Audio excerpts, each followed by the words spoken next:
Hi everybody, welcome to today's stream.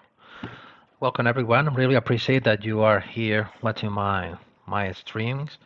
So let's go for today. So let me know if my voice is the sound of my voice is good enough, is loud enough. If you are able to listen the soft music I am playing. It is not too loud as well. And we gonna start. So for today, this is what I have for today. Hey, what's up, Vexter? How are you? Hello, Helene. Hello, Herdem.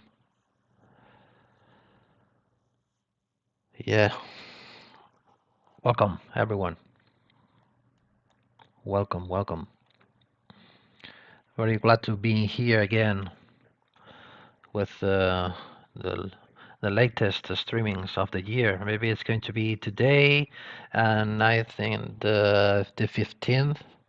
I will be here streaming on the 15th, and the 15th is going to be the last of the year. So then we will see you the next year, 2022, making more streams, more ZBrush for jewelry content.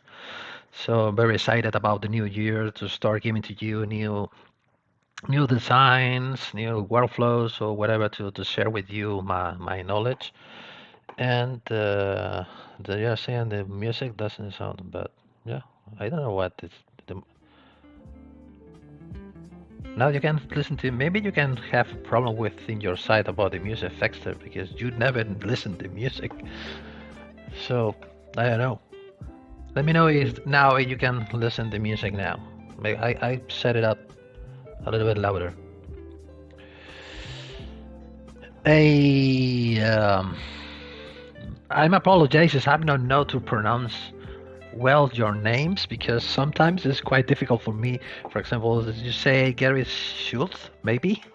I'm doing well, thank you. Glad you are here watching.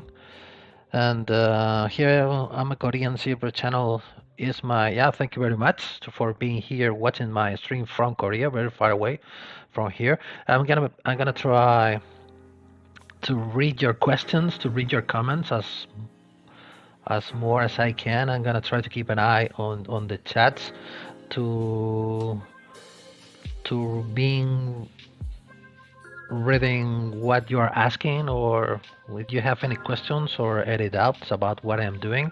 So ask whatever you need or whatever you want. I'm gonna try to answer all of your questions on all of your comments. That should did he is pronounced whoever I don't yeah, it's a bit difficult for me. It's a bit difficult for me. Where are you from? That's from Germany, maybe Austria. And let's go. Let's start making zebra things. Have you already created this base that you are working on? Yes. I yeah. I'm gonna the idea that I have now. This is a design I made a long time ago, maybe 1 year or maybe less, and I'm going to retake it and I'm going to start to work on it as I already have.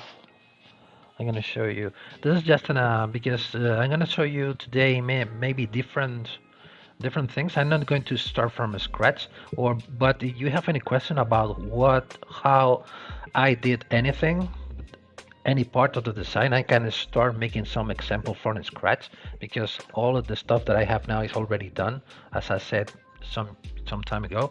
But I don't care if I need to start from scratch to make something. Of course, for today, and maybe for today, from the next stream, let's try to cover as more content as possible. So if for example, if I start from scratch, the Panther sculpting, maybe that will take today and maybe for the next stream, maybe. So we are gonna miss many of other stuff that we can revise. Talking about, I don't know, talking about the stone settings, or even talking about the how to make this kind of renders. because I know some of you already asked it on my social media about how I make this kind of renders using NPR filters. We can talk about it if you are interested, and we can we can go ahead and be talking about many different things. Maybe for today is going to be more question and answer sessions. Of course, I'm gonna be here working on this design, but during the stream, if you have question about how I did, for example, the Panther finishing or the stone setting or the Booleans or whatever, we can be in here talking about many different things, even for the render.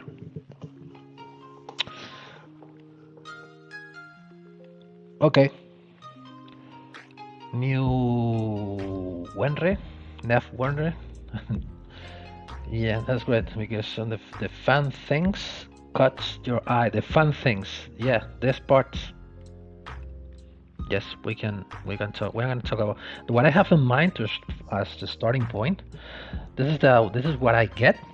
This is how it looks like without the Boolean. You can see how weird it looks like using many different cylinders, cubes, and string things. When I turn this on, we're gonna be able to see the whole thing because now I am making the booleans, the necessary booleans to create the negative spaces.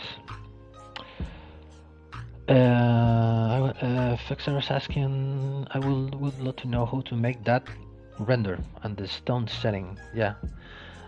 Okay, I take note about the render, about the make the stone setting. Golo Kumar is asking how much time take learn ZBrush. It's quite difficult to give only one answer depending on how much time you're able to put to learn. Maybe less than 1 year, or depending. What I recommend you is try to be focused on what you want to do with ZBrush. Don't try to learn the whole thing, the whole software. If you are looking for to make, I don't know, in this case, jewelry, start from making rings, try to learn and try to investigate, to try to research, make some searching about how to make the properly ring size and things like that, to start learning step by step, instead of try to learn everything at a time.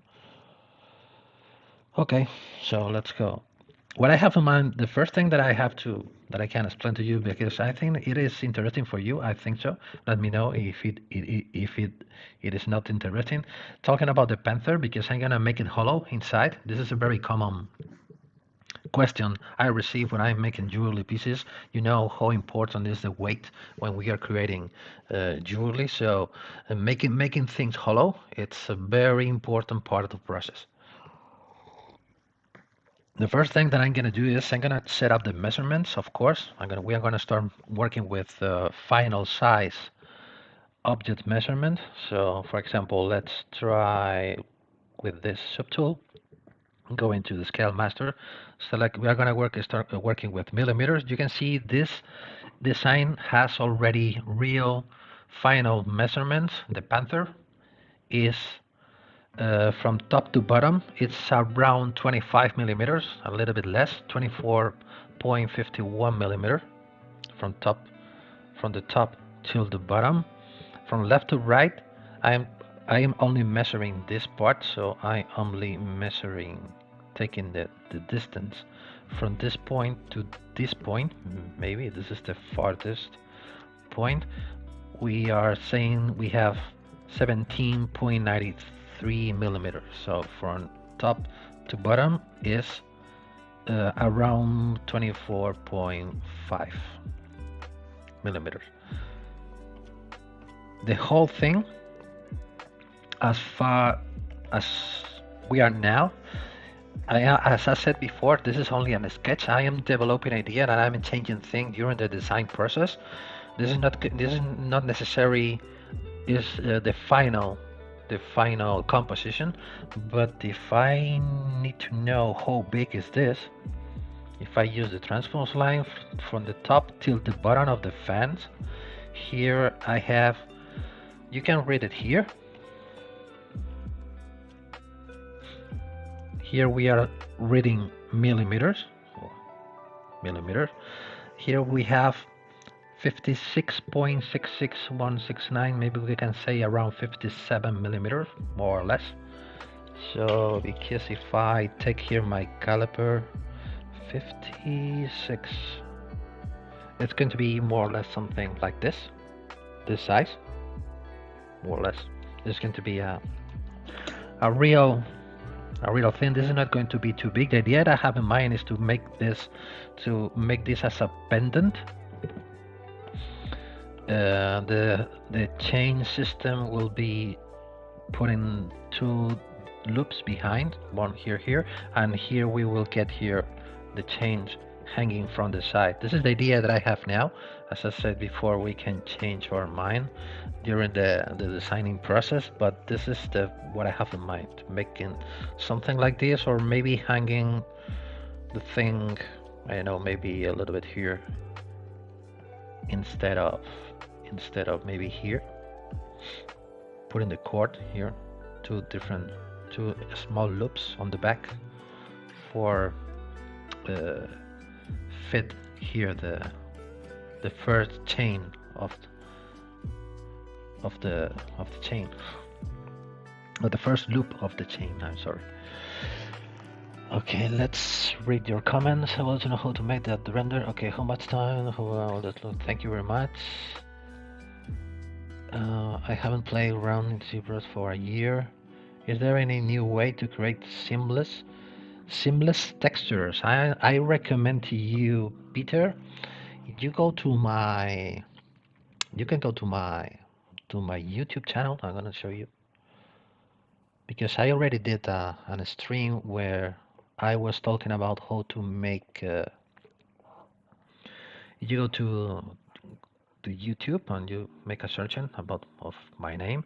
Here I have a compilation of my previous ZBrush live streams, and if you go, maybe it was here. I think maybe not this one, because I was creating this pendant, this snake pendant, and I was explaining, maybe it was in the second one, maybe in this one. I was talking about how to create seamless patterns from scratch inside of ZBrush with this plugin, with the nanotile texture plugin, this plugin. And now I remember that some of the plugins has been updated for the latest version. I still need to check them out, because some of the plugins that I have already installed on ZBrush, I think they are a bit obsolete. We need to check them out to try to get the latest version of each one. But I was using this plugin to create seamless maps. In the example, to create the scales pattern for the snake. Okay, let's go with this, because I'm going to show you to correct something. I already have this already done here. You can see this is what I was talking about. I'm gonna turn off the tails. Is to make things hollow inside like this. This is what I have in mind till now. Of course, being saving weight during the process, we are gonna need to be hollowing out as more parts of the design as possible. This is one thing that I'm gonna try to show you. And another thing about the fence here on the bottom, this kind of things I put here. What I have in mind is to create this, to make this. This is going to be, they are going to be crystal or stone curve. This part, the fan itself, and what I was already developing was to making this, to making a kind of. This is going to be something like this. To kind of a box where here this is going to be the fan. No, it's not this one. This is going to be the fan, the piece. The idea that I have in mind is to make this as to keep this for to a stone carver. I don't know if I pronounce it well. To curve on a stone or make it on crystal, any kind of crystal, maybe a synthetic piece of crystal or whatever, maybe transparent or translucent, to work with it like this. So this is still, they still need to work on this. So the idea is to, this is going to be the different pieces, of course. This is going to be the metal. This is going to be cast in metal, of course. It's going to work as a box. You will fit in the crystal or the stone inside, and you will set, or you will hold this part here, putting this on top. This should be something like a pin, and maybe I still need to make something like here to fit this inside of this hole, and to be able to weld it from the back with a soldering point. So this is what I have still. This is what I already have developed about the fence. And talking about the fan, how I did the fan. Let me try to remember how I did this. Okay, this is what I think it should be. I started from, this is about the, this is the fan. Let me check the topology. Okay, this is the topology, and this is the topology. Okay, this is what I did. You can see, just to, for example, you can this is how the topology looks like. Let me see if I already have. No, I don't have any subdivision levels. Dynamic subdivision is, yes, it is working. So what I do is to start making things like this. You're gonna start making this very easy with this. You're gonna start from, I'm gonna use a plane as a template or as a base mesh. You can do different ways to do this, but the first way that comes to my mind is this one. You can use the Topology Brush. You can turn on your symmetry, and you're gonna start painting your fan shape, more or less. At this point, is not going to be completely necessary to create the exact size you want. You know, after you're gonna start tweaking the polygons, and now you're gonna start crossing lines like this. Let me try to always cross the lines to don't have problems with this. One this like this, another one here, and another one maybe here. That's the reason why I started from a plane. Maybe I start drawing a little bit big. Let's make it again to make it a little bit smaller.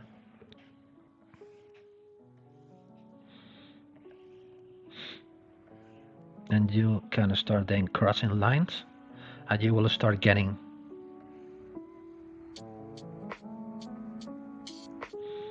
be sure when you want to follow with the line, when the circle becomes green, you're gonna start dragging, painting a new line.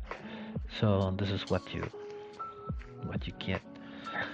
And now you can just taping on any part of the surface, you will get this starting topology. So now you're gonna start splitting the mask points. And now what I do now, I think that you can see that it already has a thickness, but this thick, I'm not going to use the thickness, so I'm gonna get rid of the back part, or what I'm looking for is just to use the plane, the front polygroup. Control Shift, click this, hide and delete hidden, and now I can, for example, with the move brush, with the symmetry, I can start tweaking this. As we are looking for straight lines, it's not a good idea to have these polygons. So with the C modeler, I'm gonna delete these lines. Delete. I'm gonna delete. No, this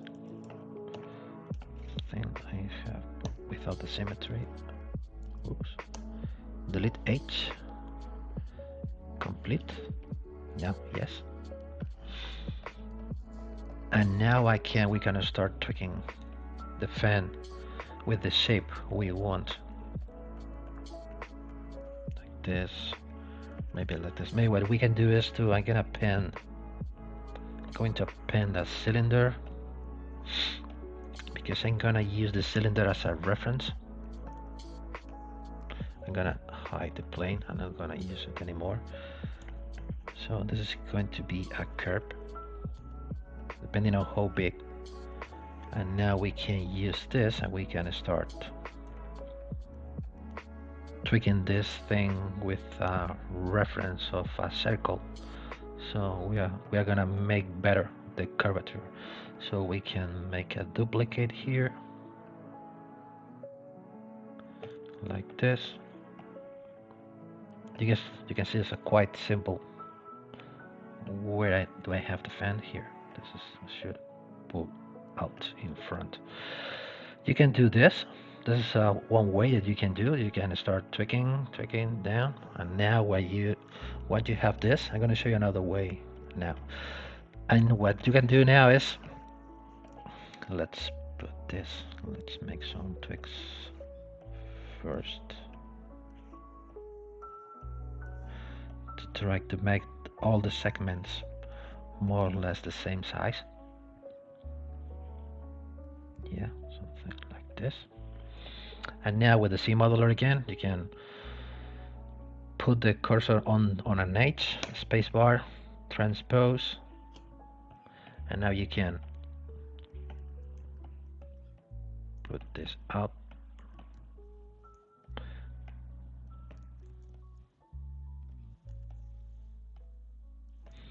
And you can start making your fan. And from here, you can start adding thickness. Now, let's see. Yeah, I think I should tweak this, still be tweaking this a little bit. We can start playing with the thickness, with the dynamic subdivisions. I'm going to turn on my dynamic without any smoothing. And now we can start applying some thickness.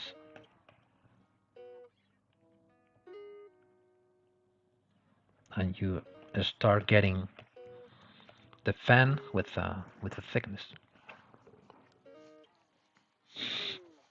Let me read your questions.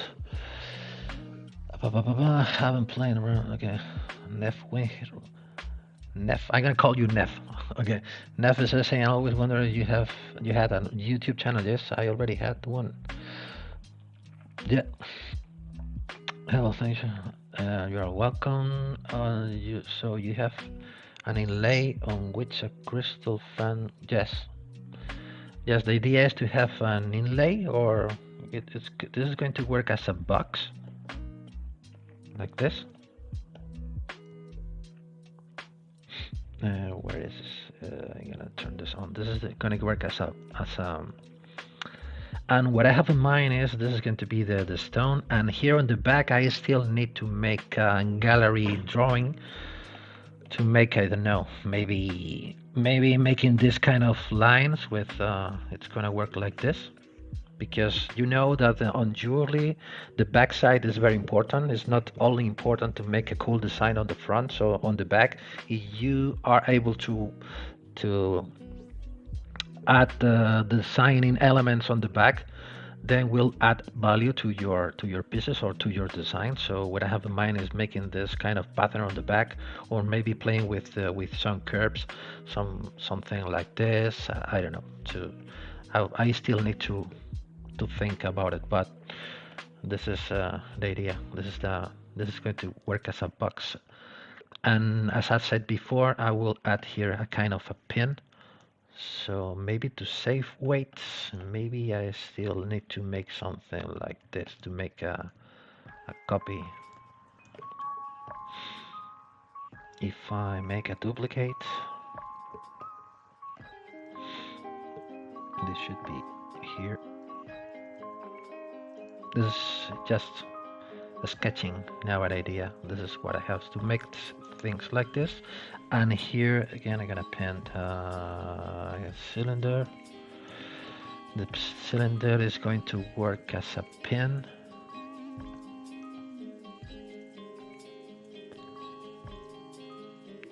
to put it here. So this thing is going to be welded from the back to keep the stone safe, very well retained or set on with the box and with this element.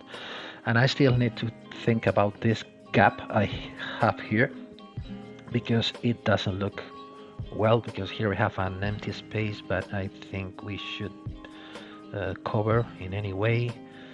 I don't know, maybe I still think about it, because this part is going to be necessary to be holded at any point. Where is my design? Design is here. You can see here the design. The fans, they are going to be necessary to be assembled from the back at any point of the ring. I still need to think about it. That's the reason why I said before, this is under developing design, and that's it.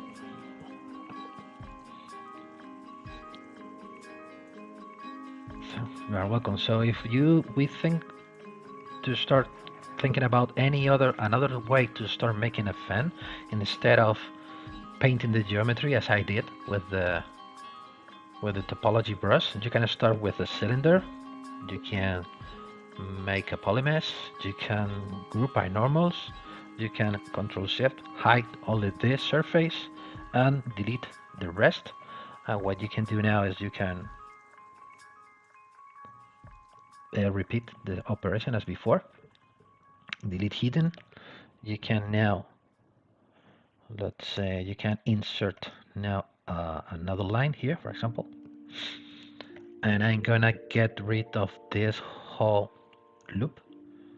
So going here, I want to delete a poly loop. So, and there you go. You have a perfect fan with a perfect circle. So now what you can do now, maybe I already have an option here, maybe swivel, where we can, yeah, we can do something like this. 1, 2, 3, going one by one, because I'm not using symmetry. I don't know why, because I forgot to turn on the symmetry, but we can. And you already have a fan. And what you can do now is you can send this to we can add more thickness, and maybe we can apply some tapering from this view. We want to do something like this. Now Gizmo again, squish it a little bit, and now you have the base mesh for a new fan. You can now add thickness, dynamic, without any smoothing. You're gonna start applying this thickness. I think that with one of the things that I love about this way of add thickness to a surface is that I can control the direction of the thickness. So with the offset, now we are growing the thickness from the surface at both sides with the same value, but we can work with this, adding the thickness to the front or to the back. This is going to be very useful. Once you are happy with the result you are looking for, what you can do is apply, because we are working with fake geometry. We are not working at this moment with real geometry, because we are working with the dynamic subdivision. So you can apply it. So once you apply the settings, now we can start working with the real geometry. And what we can do now is we can maybe let's gonna try, yeah, maybe I'm gonna hide this one. I'm gonna make it thicker. And now let's clip it. Boop. Now you have what I had there, this kind of thing. And you want to start subdividing. Let's try to fix this little points. Maybe now with the symmetry on, we can start pushing back this vertex to have a better. So because if you start subdividing now your mess, you're gonna get this. If you start subdividing, you're gonna destroy the finishing of the fan. But what you can do it in two ways. Okay, I'm gonna try to fix this first, like this. What you can do is to start adding a crease H to each segment or to each H, or what you can do, you can use the groups by normals.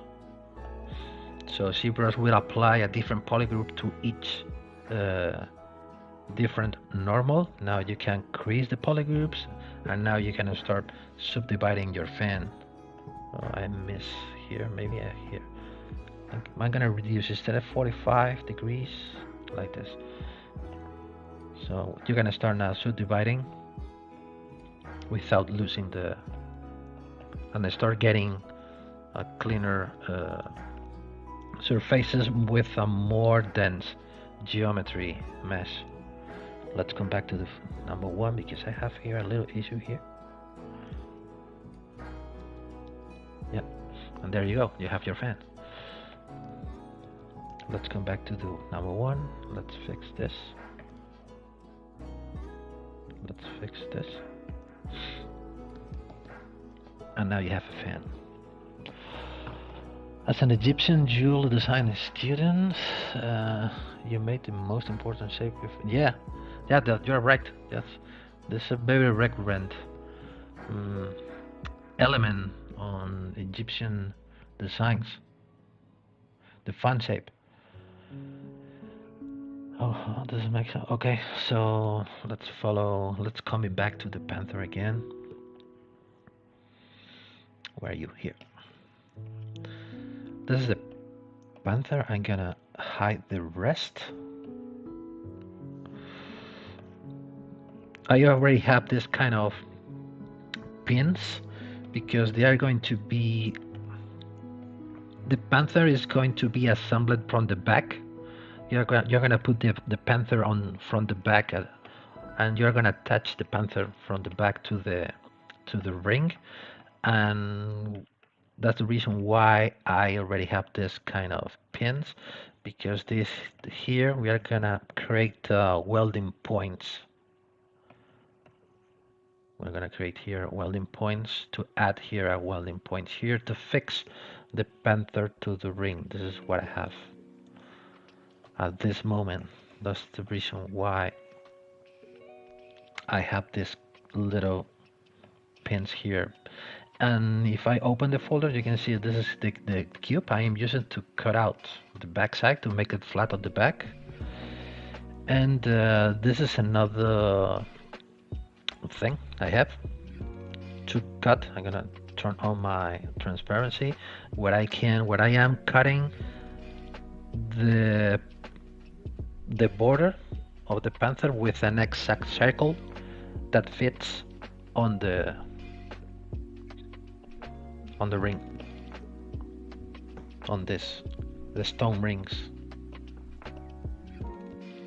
You can see if I play with this, I can make it smaller or bigger, working with live Booleans. This is how I did this. And I also created a small little gap here, not too big, but it is not going to be possible to make it exactly with the same diameter. This needs to be a little bit smaller. We need to have a little offset from this point to this point. You can see it more clear here, this little gap I have here, and I can get this just playing with this tool that I have here to cutting the. I'm gonna show you what is the process that I use to make things hollow. So let's select this, and it is already have almost 3 millions. I started making this Panther with Dynamesh to start polishing the shapes, adding volume, polishing the shapes, to start mixing different different primitives for the body, for the legs, for the front legs, from the rear legs, from the head, for the head, and then start sculpting and refining all of the shapes. I think it's not going to be necessary to explain the whole process, but what I'm gonna do for make this thing hollow, I'm gonna decimate it. I'm gonna make a copy. I always try to make to keep a backup from of the original, because you never know, you change your mind and decide to make anything different, or to start again because you don't like what you are achieving. So you can start again if you have, and if you are saving a backup of the most important subtools, maybe that will save your time in case of modification or start making a completely different design. So I'm gonna decimate it. I think you're gonna send out things from ZBrush to another applications than I'm going to do now. It's a good habit to send as less polygons as possible. So I'm gonna decide to send. I'm gonna start from almost 3 million. So I'm gonna get 75,000 polygons. I'm gonna remove a lot of information from the system mesh, just clicking one button. So ZBrush will start analyzing the mesh and will give us a new mesh with 75,000 polygons. And the reason why I am doing this, because the only external application that I use different than ZBrush is the application I'm gonna use now for make things hollow. This is I think we can say the 99.99% of the job I do, everything is made inside of ZBrush. But when I need to make things hollow, most of the time when I'm creating goal designs, you know that you need to be very picky and very precise with the wall thicknesses, because you want to save as more weight as possible. The only external application that I use to make this is the application I'm gonna show you now. So this one already have 75,000.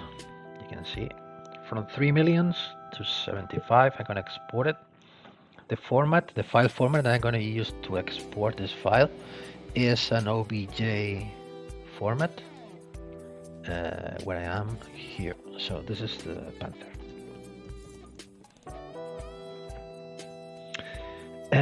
Where are this? Yes, this kind of settings, the presets, I'm sorry, you will find them here inside of your plugins menu. You need to go to your decimation master plugin and you will find them here. You can decide the amount of polygons you want to get after the decimation. So 20,000 polygon, 35,000 polygon, 75, 150, 250,000 polygons. So it's a very fast way to make the decimation with the presets.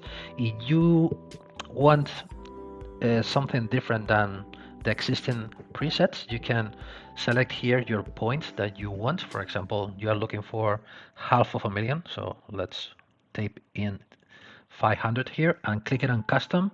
ZBrush will give you the exact amount of point you set on the custom value. Yeah, this is the previous versions. I think it was maybe 3 or 4 versions, or even 5 versions before. We needed to make this process pre-process and then select the percentage of decimation that we want. We want to get rid of 50% of the polygon, the 20% by default, or even less or more. But now with the presets, I think it's much faster. Just been playing with the preset buttons. Yeah. So I'm gonna export it.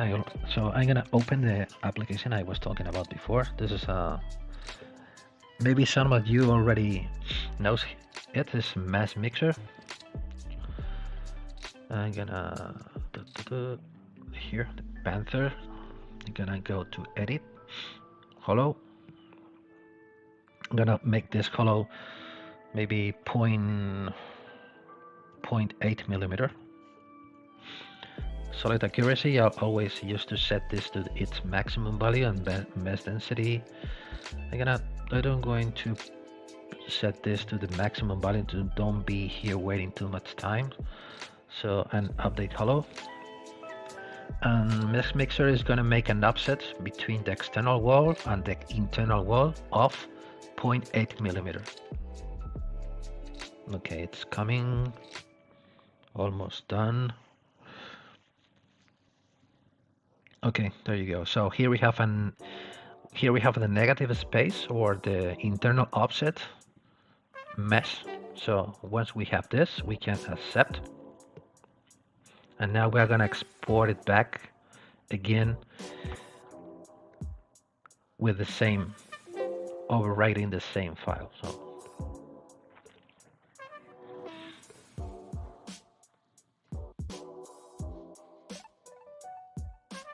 okay, that's it.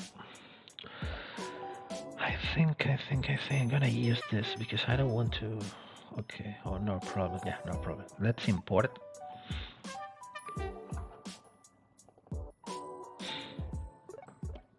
And remember that here what I was importing was two different elements, the external offset and the internal offset. Now we are playing with two different objects. So to start playing with them with the live booleans, this is one of the things that I love about ZBrush, the live boolean process. I'm gonna split them, split to parts. ZBrush is asking if I still want to split them. Yes, I want. And this is what we get. This is going to be the internal shell, and this is going to be this is the external shell. This must be on top, and this, you can see we are watching this so weird because we are watching the polygon from the inside. We need to flip the mesh, so we can go to display properties and flip the mesh.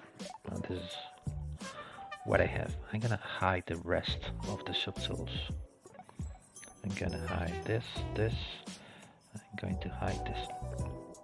And you can see this is the step. You can see here. This is you can see it here very clearly. I'm watching the internal shell. If I use a color, you can see here the offset between the external wall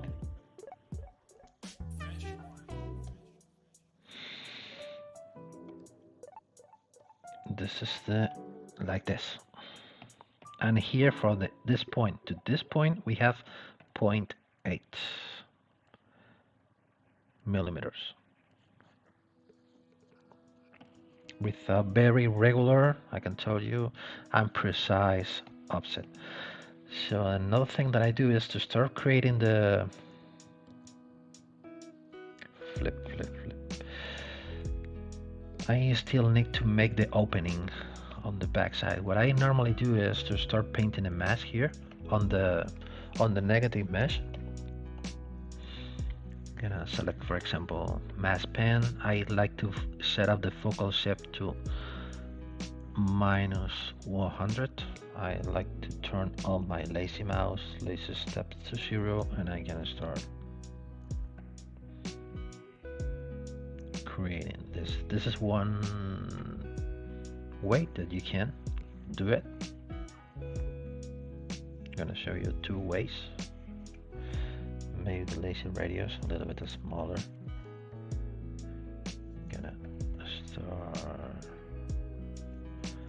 painting like this with a bit of offset. We don't need to be very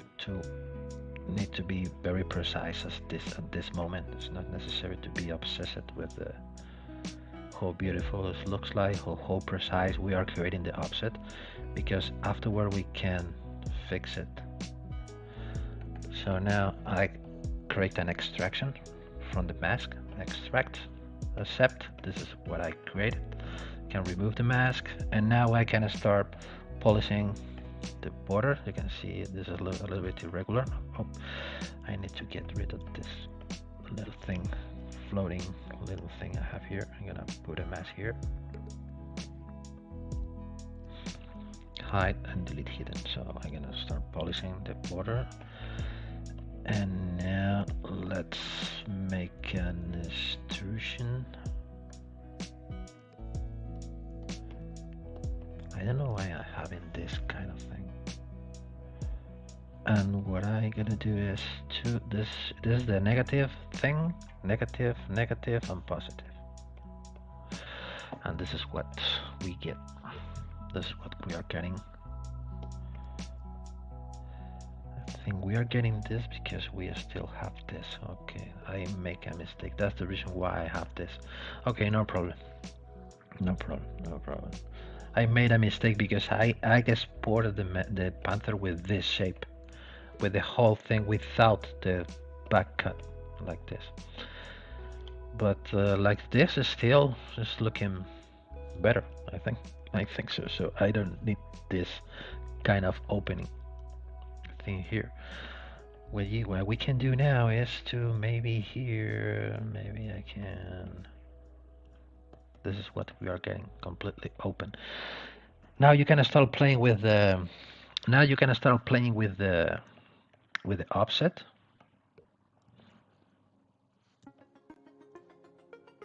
This is one of the things that I loved about the live booleans, because remember here I am now playing with the internal offset, and I'm gonna do now, if you're looking for making a little bit more thickness on the border, you can do this. Or what you can do is more, maybe to start getting a more precise way of working. I'm gonna create a new poly group with a slice curve. Now we have two poly groups. I'm gonna select this poly group. I'm gonna add a loop on the border with the crisp option active. You will find these buttons here. Well, where I am, H loop, crisp or not crisp. Remember that with the crisp button active, you will get a thinner poly loop on the border than with the default unselected crisp button. So let's create an edge loop. Gonna apply some polishing, and now I'm gonna select this. Maybe let's see if I have a problem here. Yeah, the problem I am having is this part is too thin. Maybe gonna try to paint this, because this is so close one wall to the other. Maybe it's going to be a good option to turn on my back face. I don't want to move this portion of the mess. Okay, like this. And now what I can do now is to start start adding more thickness to the border.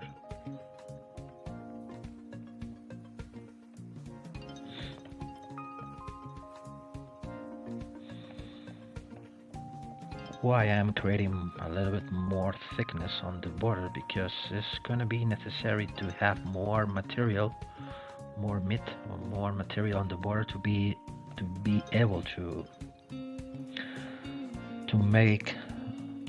attach the soldering point like this. And this is what I have. I was creating, as you can see here, a little offset between.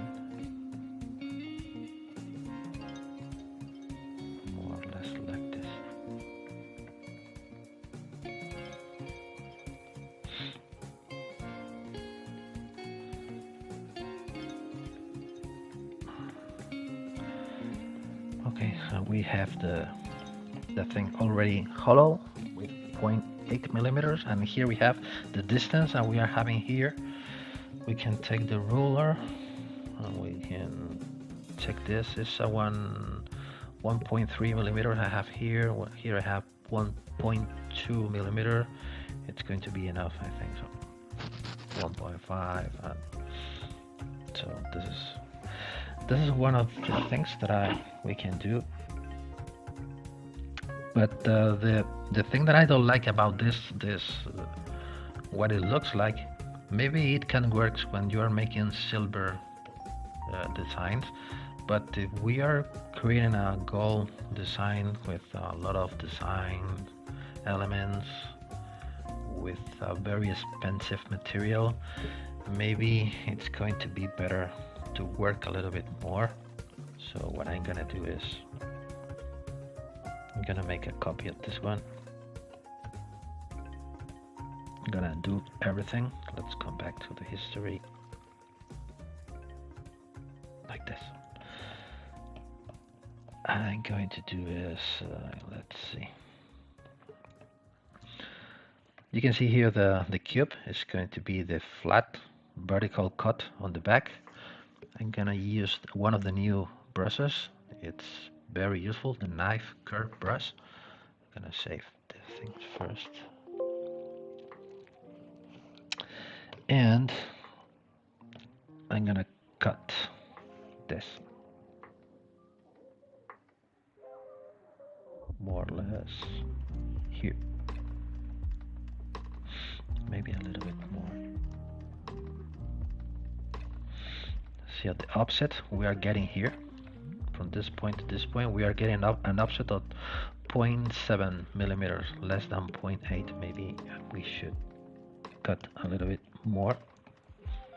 Here we have an offset of 1 millimeter.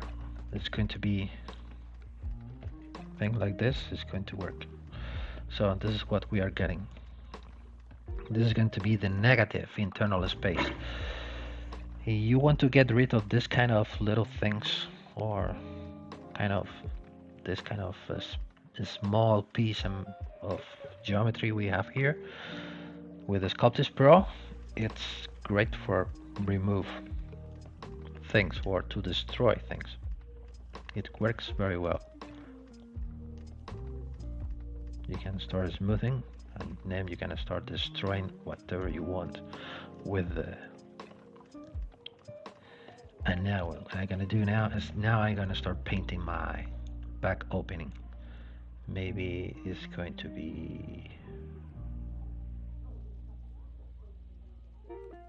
more or less something like this.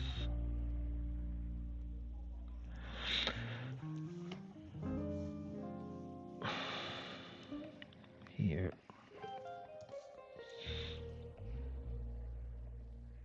Like this.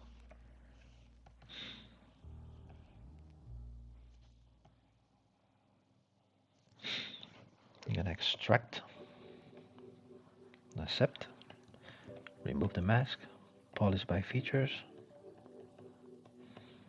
and now let's make it a little bit thicker, like this. And this should be, this is a negative, this is negative as well, and this should be a little bit more inside, and this is what we are getting. I think like this looks better than the before option, because with this we can make for example, what we can do now, maybe we can make this thing a little bit more beautiful here on the neck. This is the thing that I love about the live booleans. So you can design and change things on the fly. You can see how the boolean reacts in real time. So this is very useful for when you are designing. I don't know. I'm not very sure about how to call this thing in English, but most of the clients call this gallery or backlining or back cover. There are many ways to call these pieces that goes behind. And what we can do now, after, we can design here a kind of opening, for example, opening like this.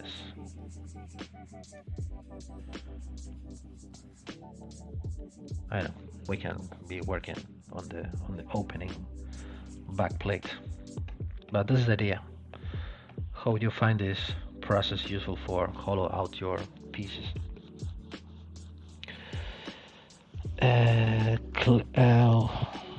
When rendering in ZBrush, how do you render your diamond? I'm gonna start talking now. Let's see. Now it's almost an hour since the beginning of the stream. We are gonna start talking about rendering now. And Brian is asking, do you ever use clay polish? Clay polish? Let me check first. Clay, no. The only polishing brushes that I use is the polish, the H polish, and the SK polish. That SK comes with a special pack. You can get it on the internet from another artist. But clay polish, let me see if I find it here. I don't know it. Polish. And oh yeah, you were referring to this. I'm sorry, you were referring to clay polish. No, I never used this feature. This is a very old feature of ZBrush. Maybe is there till, I don't know, maybe 5 years ago or more. The clay polish. I never use it. I never use it. Maybe in my beginnings, many years ago, I was using it because maybe I always forget that even that they exist on ZBrush. I never use it. Yeah, I never use it.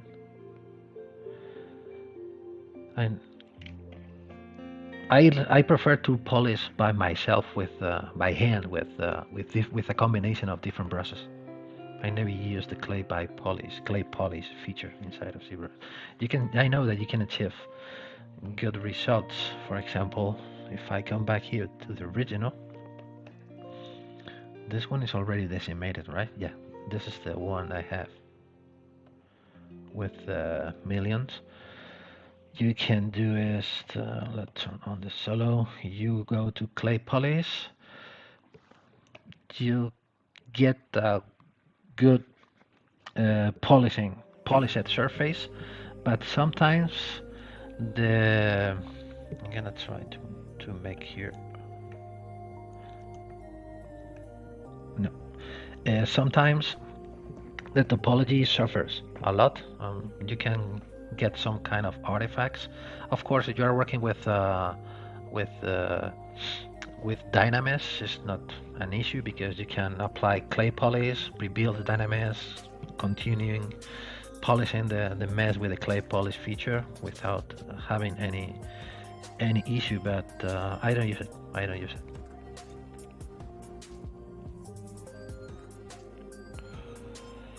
Yeah, that's what's different between polish and polish by feature. The polish, this is a good question.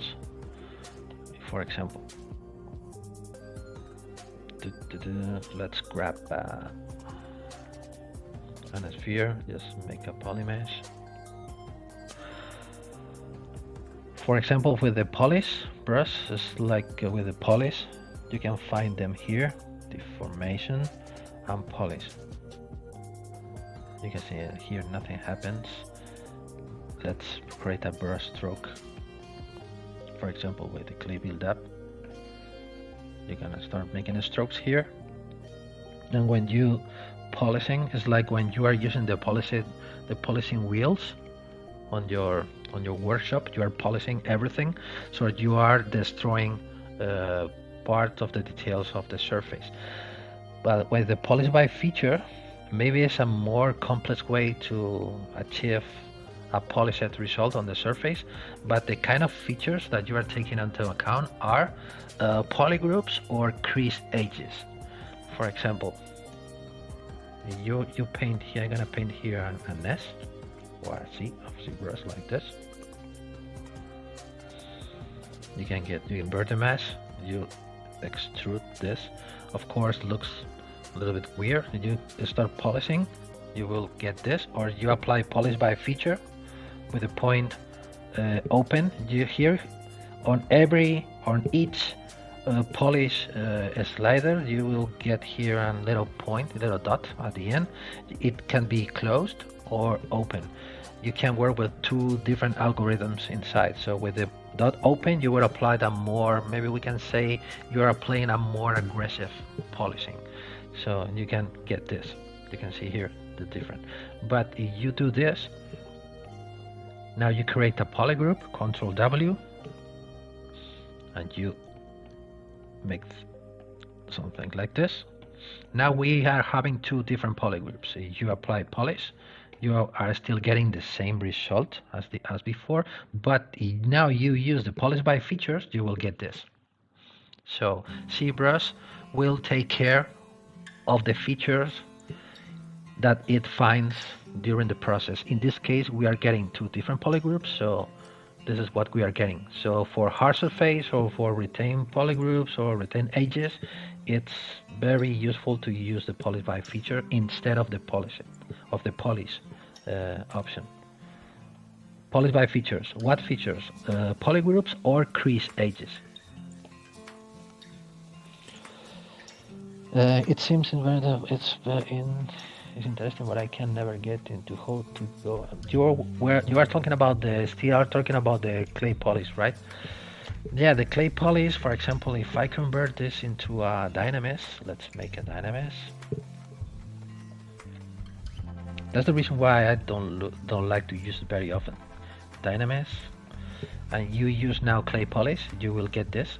You can see how clean it looks like. But in reality, you are stretching. You can see what is happening when you are when you are polishing the surface. Now you can see how the vertex on the border you are polishing. If you are working with dynamis, this is not important because you can rebuild your dynamis and you will create a new mesh. Of course, if you are start making it working with the dynamis, for example, let's see, now the resolution is 128 and you apply some polishing now and the mesh looks nice for you. I think this is what you are looking for. What you can do, you can be staying here in this with the same value of resolution, because at any time you rebuild your mesh, you will get you will destroy the clean surface that you achieved before with the clay polish. But if you add more resolution, for example 3 times more,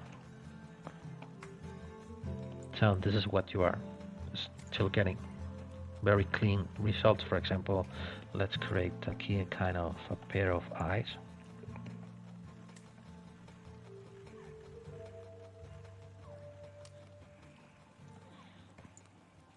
For example, you are making something like this and you apply clay polish. You can see how polished it looks like. When you reveal your dynamis, if you feel that you are losing detail during the process, that means that you need more resolution to your dynamis, and now you start getting very clean shapes like this.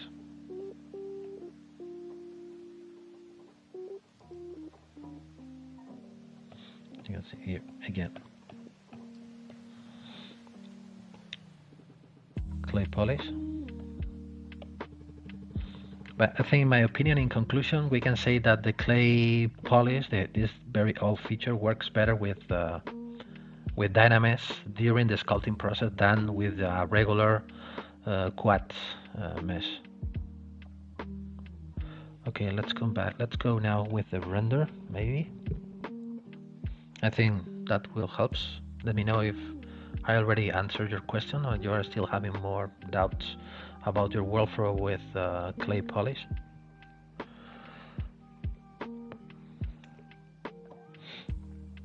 This is a very quite old feature, but I'm not very used to use it. I prefer to clay it by myself by hand. Some of you were asking about how to rendering. When rendering in ZBrush, how do I render my diamonds? depending of the kind of finishing that you are looking for. For example, the kind of render that I'm gonna start talking about now, it's about this kind of render. This is what ZBrush calls NPR render, is non-photorealistic render. You can achieve a very cool illustration looking renders result. This is one of the one of the kind of renders that I love to make, is this kind when you are designing usually with pencils, with white and black pencils, color pencils, or pastel color, or chalk colors on a color paper. This is a very common kind of design that you can find on talking about jewelry designs. So this is one of the things that I love to develop or to investigate with the NPR filters inside of ZBrush. Of course, you can see here the diamonds looks like they were painted or drawn instead of realistic stones or diamonds. If you are looking for more realistic diamonds, I recommend you to go to KeyShot instead of ZBrush, because ZBrush is more for showing or for rendering this the sculptural part of the process. So you are not looking for a hyper realistic render inside of ZBrush.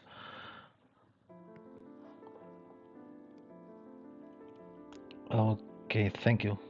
Glad to see to read that. If it was helpful. Okay. So try to keep using clay polish with the Dynamics process. So let's come back to the whole thing. Let's see. I'm gonna open it again. No, I don't need to open again. Because if I'm going to open and open like this, I missed the tail. You, not you. This part and this part. Okay. Let's subdivide this one more time. Let's subdivide this one more time. Let's zoom out a little bit the document to frame the thing. And I'm going to grab the render menu. And we can go directly to the Bpr filters. They call here Bpr filters, but you are getting the technical word or technical name is NPR, is non-photorealistic. This is Bpr means best preview render. It's a ZBrush terminology. So, and this is one very important thing to start getting the result that you are looking for, is the kind of material that you want to render. The material that I like to use most of the time is or the basic material or the silver material, this material. I'm gonna use this as a reference. Okay, because of course this is a combination of ZBrush and Photoshop, of course. So this is what I'm gonna show you, the raw, the direct render from ZBrush. I think this should be this one. This is what you can get directly with ZBrush. This is, I'm gonna try to achieve something similar, because sometimes when you are trying to replicate, to make a copy, an exact copy from a kind of filter that you were created before, sometimes it's quite difficult to achieve a completely exactly render. So I'm gonna try to achieve something similar. And this is, I mixed this with this is the same. This is directly from ZBrush without any kind of Photoshop, this one, and I blended with this one. So I use two different render materials, and inside of Photoshop I start blending them with layers and kind of opacities and things like this. But I think you can see here that the direct render that you can achieve only with you can get only with ZBrush is almost the same thing like this, almost the same thing. So I'm gonna start using filters.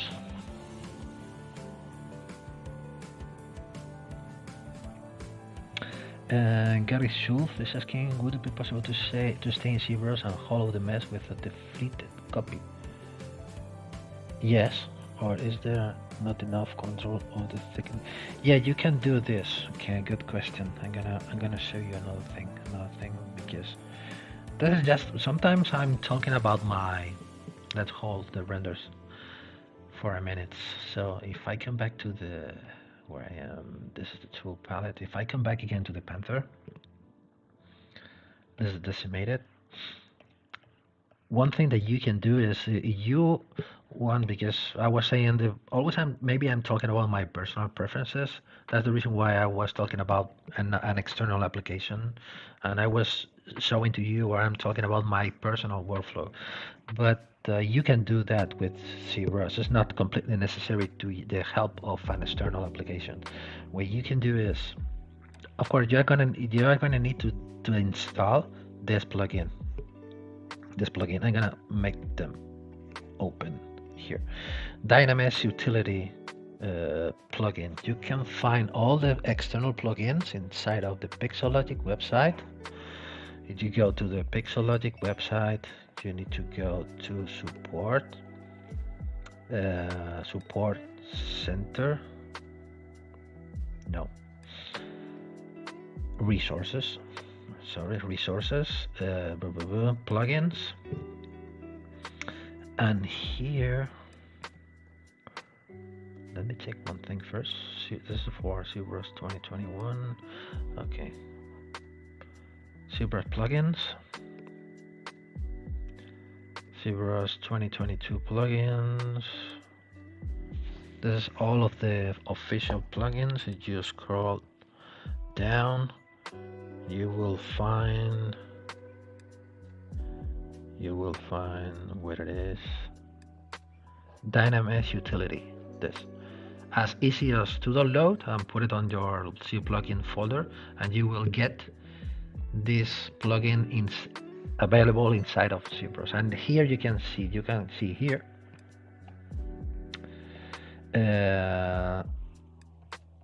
create cell, and here you have the value of the offset in millimeter. This is going to be very useful in millimeters. So I'm gonna make a test of this. So of course, as more polygons you are creating, as more dense the mesh you are creating, ZBrush will need more calculations to create the hollow part from the inside. So I recommend to you to try to stay in not very high mesh. Maybe we are talking about a realistic amount of polygons. The default 1.5 million is going to be enough, but you are looking for to retain a lot of detail. Maybe it's going to be necessary to set this up even to 2.5 or even to 3 millions. But keep in mind that you are pushing ZBrush to calculate a more dense mesh. That will take much more time for the result of the shell that you want. So let's make it 1 to make it faster, and now let's make, as we did before, 0.8 millimeter. Let's create first the Dynamesh. This is Dynamesh, and now let's create the cell. Using the create cell button can take some time. This is what I was talking about before, to process on high resolution models. So we are talking about 1.5 millions, 2 millions, 2.5 millions. Will take time, but not too much time. You can be here waiting for the results.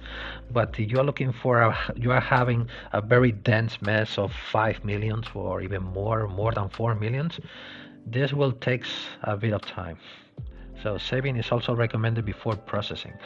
So okay, we want to continue. So let's click on yes.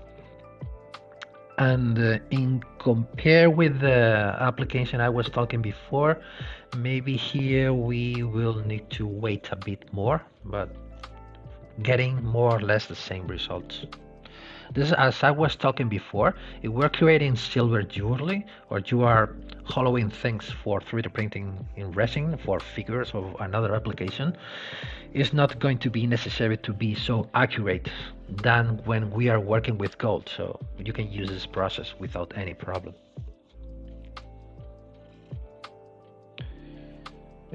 Welcome, Gregor. Gregory, welcome. Nice to see you here, to feel you here. So welcome.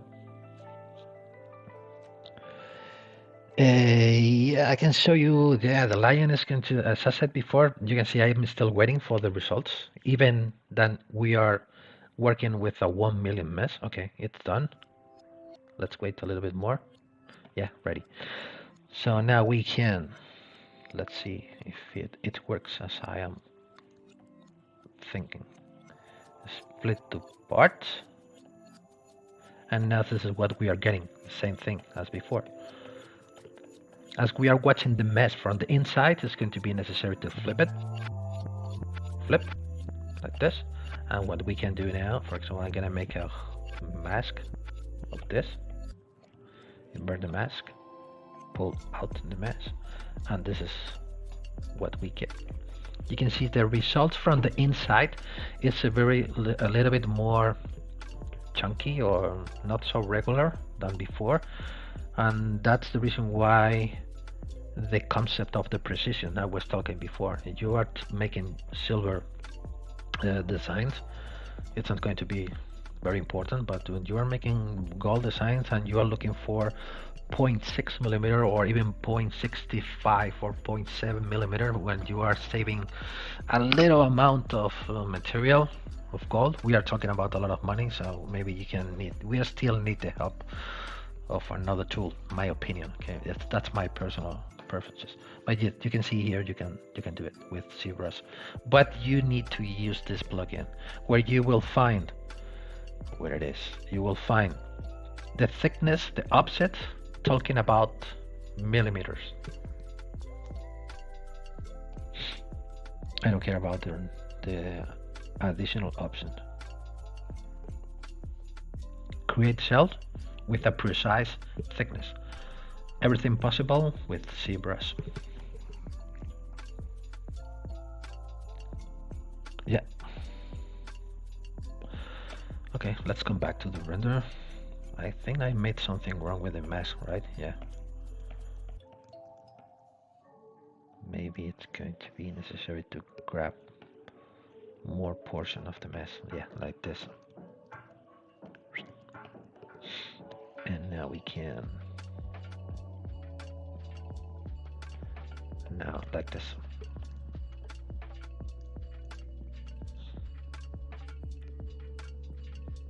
Well, actually, Chad, maybe you can. Okay, can you show total lion how to make it? How to make? I'm not getting it.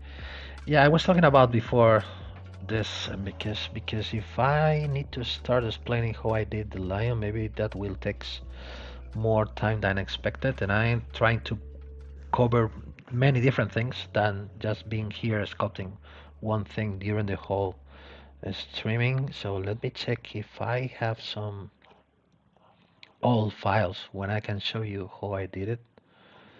Let me check it out.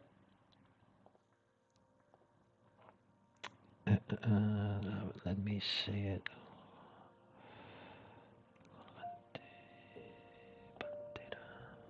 Let me see it. Which is the oldest file I have? No, with this one I already got it made. And this one was already made.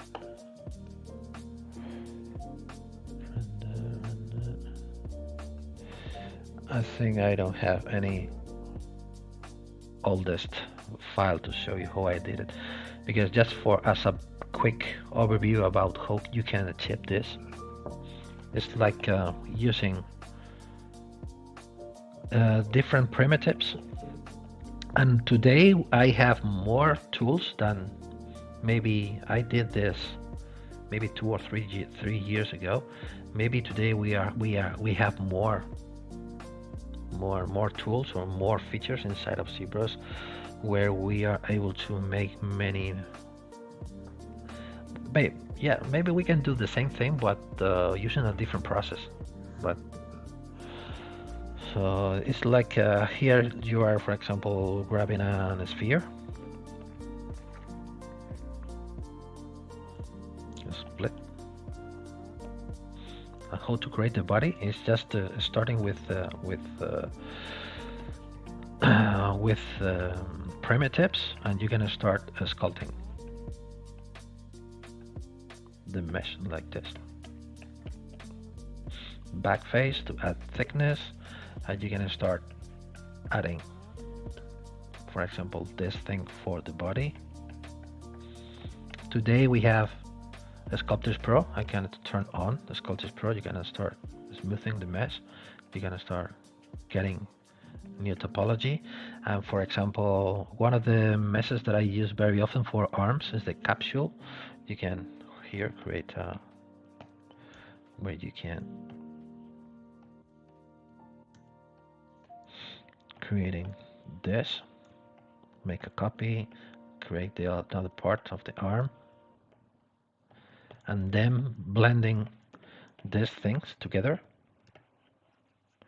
You can start creating your base mesh. So from this point till the end of the process, of course, this is the reason why I told you at the beginning this will take maybe too much time to explain, but this is the main process. Start putting different primitives together to start building your base mesh, and once you have the base mesh, you start refining the shapes with different brushes, mainly with one of the brushes that I use very often is this one. I'm gonna post this here, where you can start refining this kind of things.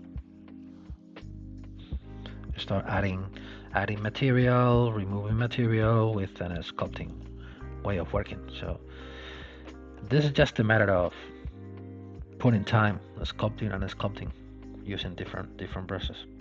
I'm sorry for the short explanation, because that will take a lot of time to explain, maybe to try to make this from scratch.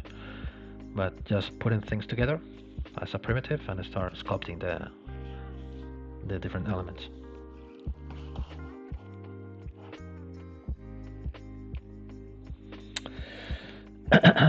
Yeah, the build is most.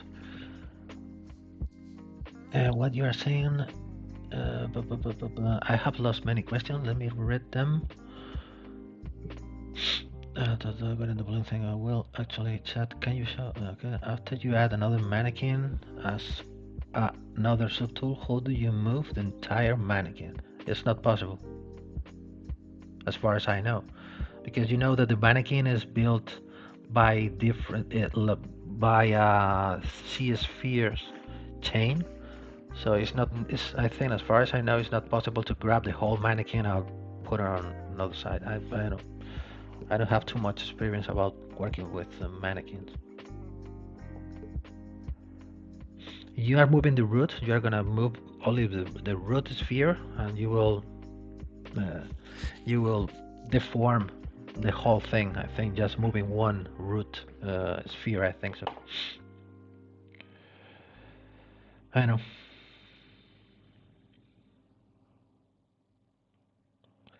I think this is not possible because the mannequins are built by. If you go here, let me see. I think I already have here a mannequin here. I'm not sure. Don't be necessary here. If you want to move the whole mannequin, if for example if you are going to move this, you will move this, or you move this. But it's not possible to grab the mannequin or put it on another place. I think. I don't know. Maybe I don't have too much experience about working with mannequins. Maybe it should be possible to make, but I don't know. Okay, let's come back to the render. to turn this on. I need to turn, yeah. Talking about the stone setting, this is quite simple because it has an circular arrayment where I am. This is and this is bad. Okay, I still need to make this, but some. Okay, I'm gonna load my file again. Okay, so like this and like this. You can see here talking about the stone setting. Maybe we can talk about the stone setting the next week, because this is how I did it, because this is very simple, because only has, we have this is the ring itself, this is the mesh I'm using to create the, this is the ring, this is the mesh I'm using to create this cut on the back to make it lighter. You can see just with a negative mesh. This is the mesh I am using on the front. Of course, when I am placing the different meshes, I am taking measurements to know how tall is this wall, for example. Trying always to make realistic things. This is a 0.3, maybe it should be a little bit deeper. But 0.3, maybe it's going to be, yeah, a little bit more than 0.4 millimeter here, from the bottom to the top of the gap. And here, this is the prongs. What I have is only one piece with a circular arrangement, where you can, now I have 40, but you can play with a different setting. When I have one tool for the prongs, another tool for the back openings on the back. Same thing. Then this is not an array. This is already, the array is already made. And here, this is the for this one. Yes, the sheets for the stones with array mesh. And this is the stones, the same thing. I only have one stone with the circular arrangement. I'm able to make the circular array. Okay, let's come back to the render, because we only have 30 minutes to be talking about the rendering process. I should turn this on. Turn this on. Okay. I need to open this. I think I have like this. I have more eyes than necessary. Okay, to being down here wasting time, let's load again the file. Okay, let's come back to the render again, right? So let's zoom out this to being able to see the whole document. Let's put it here. Let's go to, oops, I click here by mistake. So the render. And now let's go directly to the filters. As I said before, as a starting material to play with, I like to use the silver. You know the differences between the matte caps and the standard materials. The standard materials reacts to the light position. You can see how the material reacts to the light, but if you select any other of the matte cap materials, if you touch the light, nothing happens, because the light information is it's implemented on the material setting, so you're not able to change the light. So that's the reason why here I prefer to use any of the standard materials, and I prefer to use this one, the silver material. So I'll put it here like this. Just trying to search a good lighting, maybe from the side or from the front, from the top, depending on the design. The light is going to be very, very important. If you click on the point, you're gonna send the light to the back. You send it again. You can see you're clicking on the orange dot. You are sending the light to the back. So of course we need it on the front, and we are gonna start making filters. The first filter that I'm gonna apply, maybe it's gonna be the drop shadow. So the only thing that you need to do is turn on the filter. Number one, you can see you can turn it on or turn it off depending on if the dot is open or closed. Now it's open. The kind of filter that you want to apply, you need to click here. And now I'm gonna make a drop shadow. A drop shadow, and then let's make it modifiers. Okay, radius, let's see. Well, this is the drop shadow. Replace normal. Just can be a multiply, it doesn't matter. I'm making something wrong because nothing is happening. Okay, because I need to render, of course. My God. So this is what we get. One very important thing to take into account. This is just for newbies like me. So click on the button to render to be able to see how the filter is applied to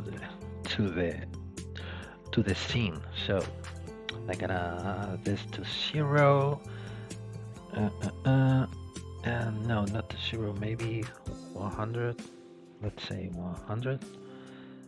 Okay, and now this is very important. This is the mask option. You can apply only to the back. -1, that means that it's going to be applied only on the canvas. If you apply it to the 1, it is only going to be applied on the model, and you stay in the middle, 0, they will be applied at both element, canvas and the model. So, and now we are looking for on the model, so we're going to apply this. Inside of the modifiers, you can start changing now the position. Let's try, for example, to make something like this. Okay, so another filter I'm gonna turn on the filter number 2. I'm gonna select another filter that I like to use, the outline H. You can see what is happening. It's like we are adding a black line on the border. You can get into the modifiers and start applying more thickness.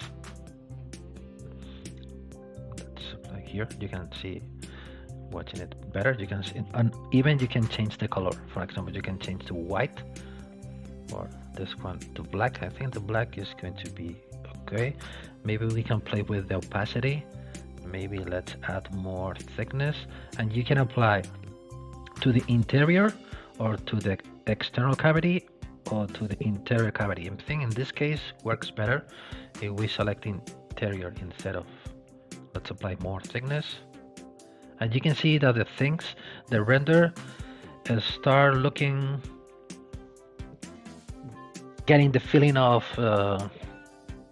hand painted with pencil or with I'm gonna change the color of the background. Maybe it's gonna be interesting. Maybe the modifier not too thick like this. I'm gonna change the color. Document here, click it on the back. Maybe a little lighter like this. Click on render again. Maybe a bit darker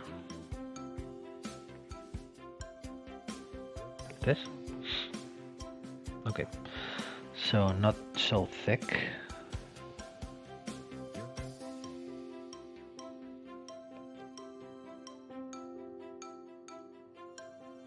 Like this.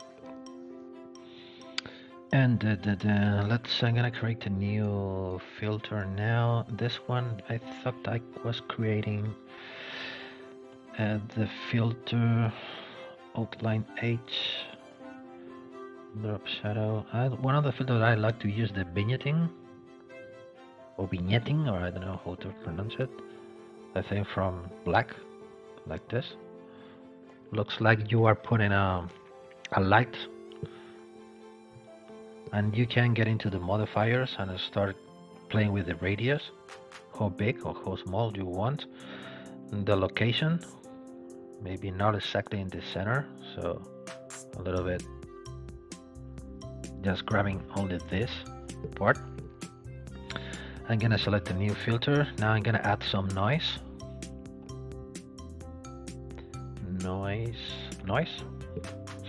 to start giving this kind of paper texture or paper looking texture. Now we can apply, we're gonna start playing with opacity, and now you can play with this setting to start achieving this kind of more strength or less strength to the texture. One of the things that you need to know is that once you are adding more filters, they works like a tree where the latest filters affect the others that has behind. So this is very important to take into account. So let's create here an outline cavity. I think that filter number 1 is just already an outline cavity, and this one should be overpaint outline H. Maybe we can decide the white. Interior, no, doesn't look good. Maybe more thickness and less opacity. Why I am watching this changes in real time, because if you, for example, we are moving the object, we lost the filters, so we need to click again on the Bpr button to being able to see the render effects again. I'm gonna change the material for the stones. I'm gonna select maybe one of the materials that I like to use is maybe it was this one. No, maybe you can see if I click on render now, things becomes completely different with a different material. Maybe with this one. But this one looks a little bit more flat because it don't cast the light as well as the other one. Maybe I'm gonna select maybe this one, not this one, or this one. Maybe this one. Yeah, I think I'm gonna stay on this one. If I already have the subtool selected, material, fill object. Now I can come back to the and click on renders again. Now you can start playing with the light a bit. Of course, if you are changing the light, the shadows are going to change as well. Okay. Like this. Another feature that I like to use, for example, is this another one. This is another filter. Displace. You can see everything becomes like this, so blurry, but we can start. It gives a kind of watercolor effect. Finding the right value, I think it should be. Let's play with the radius like this. There we go. Playing with the radius.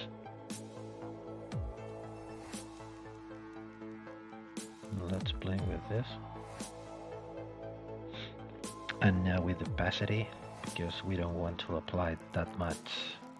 So strength like this. So you can see how we are breaking the edges. We are giving this kind of watercolor effect. So if we are applying, for example, now we are in masks is the value of 0, so we are applying the filter to the whole thing. But if we go here, we are only applying the filter to the background. So maybe we can, and here changing here the color.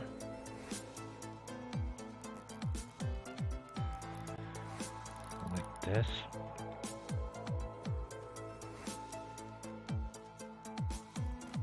maybe more radius. This is just a matter to being playing here till getting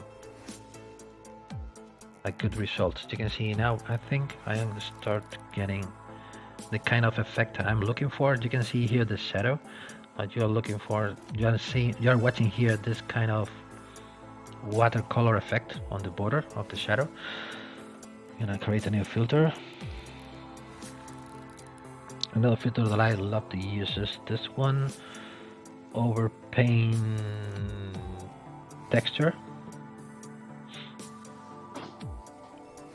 And here you can play with a lot of settings inside of modifiers. Here you have a lot of things to play with. For example, orientation, intensity, variations, like this, width, like this.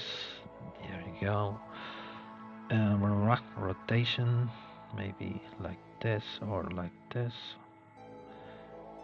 More length, the length with high. This kind of, how do you call it? This is a scribble, or when you are grabbing a pencil or a pen and you are making lines without any sense. And now we can play with the mask to apply only this to the, trying to blend everything like this. And now we can start playing with opacity. And now we can play with the radius like this. And even you can start playing with colors, maybe with white, with yellow and blue, to try to add a bluish color. And you can say we start watching this kind of effect. And one last filter is the posterize, display placement, posterize high. This one, not this one, maybe instead of high, posterize high. No, posterize low. Let's see. Yeah, like this. Play with the settings. And now you can start working with different blending modes. Maybe we can play to multiply, or maybe instead of multiply you can go to soft light. I prefer to use the soft light. And now you can start playing with this and start playing with the blending mode.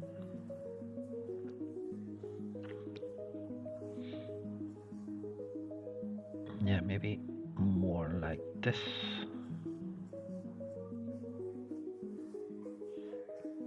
Less radius, less opacity, and you start getting this kind of results with the filters. Okay, so if we change the material, for example this one, using the same filters we can achieve a completely different result. For example this one with this one, maybe we can turn on and off any of the filters if we like it, with or without it. Maybe this one I'm gonna try to dump the black, so I prefer to stay here on the black and white. And if we go here, maybe we can apply more strength like this. Once you're happy with what you are doing with the filtering system you were created, you can save your filter. You're gonna save a CRP file, so you can use it as many times as you want. So you're gonna save the whole filter system you created. So this is a good habit to know, to save your filters. Okay, let's create a new light. maybe we create the background a little bit darker.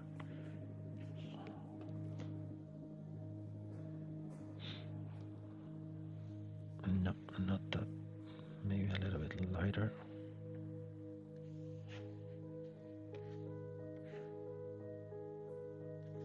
Like this.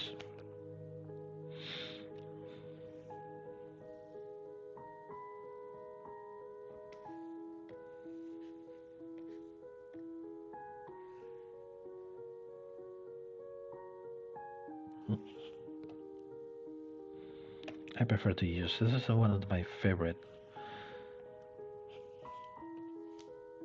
materials to being used with the filters, the silver material. Let me find, oh, I missed this one. Oh, because this one should be a little bit darker, like this. No. This, and the mask, it should be more on the back instead of the front. Yeah, more something like this. Now maybe this is the noise. Noise is this one. Maybe we'll do better to get a more noisy background.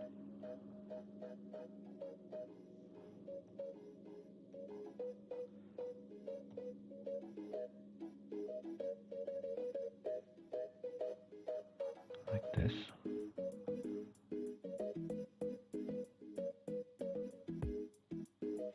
Like this, and with a little bit less opacity. So this is the system that you can, maybe our paint texture.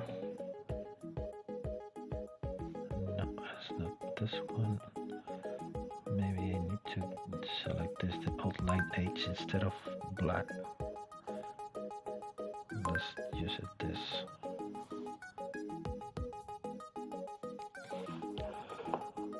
Okay. Oh, I missed a lot of questions, a lot of comments. I'm sorry. Because I need to scroll down till the end. Rowan, I'm sorry. Let me read your question quickly. I found out again with the transpose tool. Oh, you can, or yeah, you can use it with the transpose tool, with the Alt press, yeah. You hold the control key. I don't know. We're still talking about the mannequins. Some comments before. How do you create the recessed channel for the stone settings? Can you show me the face what you? Yeah, when I press, I just jumps to that mode and keeps the circles active. That only works at the skin mode. Yes. Yeah. I really appreciate it. I'm glad that you are here. Just my patient doesn't care. To change the control. No, I'm using a PC. I'm not very a fan of Mac computers or systems. Just check out the work for me. Are you another scheme? Can you show that? You have okay. Let me.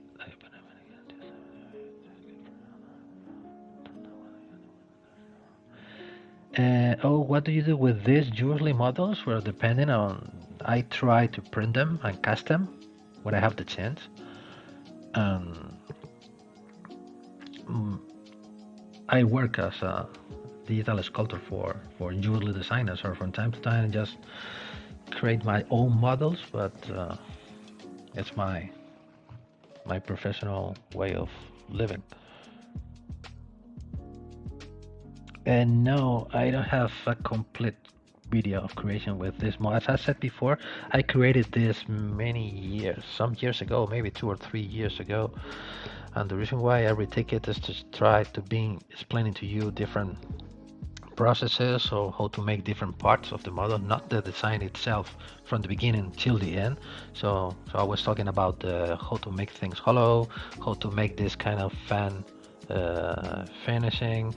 We can be talking about how to make the stone setting or the channel that you were asking before about how to make the channel. And I don't have time to watch. Let's say, where can I watch it? You can watch it later. I try to collect it inside of my YouTube channel, or you can go to the Pixologic website, YouTube channel, and you're gonna be able to. You go to my channel. I try to collect all my ZBrush live streams here. Also, you can see my own live streams, or if you go to the Pixologic YouTube channel, of course, we are here live, but you can go to the more recent broadcast, or clicking on the whole video list. You will find them there, or you can go to the list and you will find all of my previous streams where I am here. No, I need to see the whole list. So here you will get the collection of all of my streamings till the beginning of time. So I was streaming for the first time. This one, it was, I don't know when. Let me see, July 21. It was my first one. So, but here you have the whole collection of all of my streamings.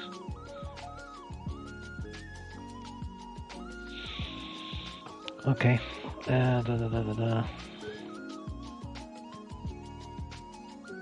Yeah, most of the people watch the streams after, not at the moment when we are making the live session. So I really appreciate that most of you watch the streams again. You go to the YouTube channel or to the Twitch channel as well, or also on inside of the Facebook Pixologic site. You can see it there as well.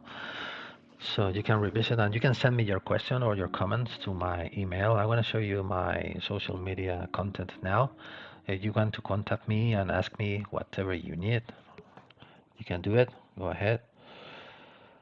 And you are using a tablet or mouse. I'm always using a tablet. I strongly recommend you to use a tablet with ZBrush. I'm using a Cintiq. You know, a Cintiq, a Wacom Cintiq. You can paint or you can sculpt directly on the screen. But if you have the chance to buy an on-table tablet, I strongly recommend you to work with a tablet with ZBrush. Don't try to work with a mouse. You can do it. It works, but you're gonna lose a lot of pressure information. So the sculpting process can be not so precise as using a pen and a tablet. Yeah, much better to watch it live, because you can ask live questions, or you can write live comments. And for me, it's very exciting to be here, because we are a lot of people with many places all around the world, and have the chance to talk with all of you and to chat with all of you, talking about ZBrush.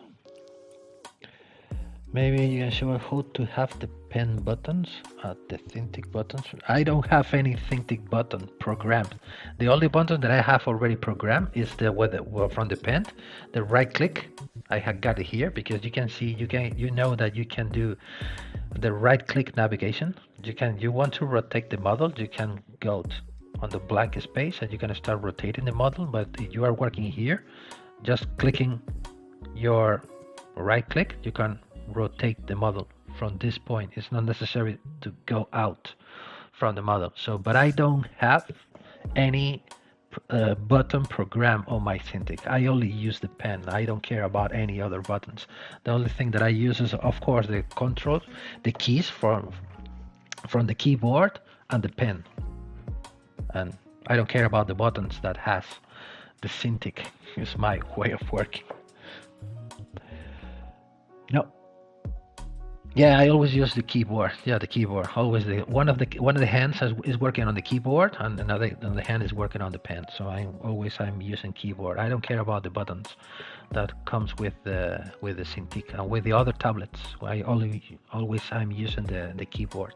Control, Alt, Shift, as different shortcuts from the keyboard. And the Cintiq that I have is this is the Cintiq 22. It doesn't have the the little device that maybe the 24 or 32 inches has. It's a small device where you can program different button actions or different shortcut actions. The tablet that I have has 1, 2, 3, 4, 5, 6, 7, 8, 9 buttons at each size, but I don't care of them, so I don't use them. I only using the pen and the keyboard. Yeah, same like me. So I don't care about the. Let's come back to the original color of the canvas. Let's come back to the and you were asking about before about the channel. I think so. I have missed one of your questions. Can you show me the passive? The face, the line of the face, you can see it's very the face. This is the face, you can see it. I don't care about the back side. This is the face. This is the lion. The panther works more like kind of high relief, so it's not a full 3D. Maybe here we can be talking about 2.5D model. So it is not a completely a full 3D. It was created with relief finishing in mind. So I didn't make it in 3D and then convert it into a relief. I always try to start sculpting directly on 2.5D to convert the mesh into a relief. Well, that's the reason why it looks like so weird, maybe from the sides. But this is the face. I think you were talking about, you were asking about the channel. I think so, but I have lost your questions. I think you were talking about the channel, right? The stone settings. As I was saying before, I start from this simple ring. What I do is with add it with another ring here. What I do is I select this one.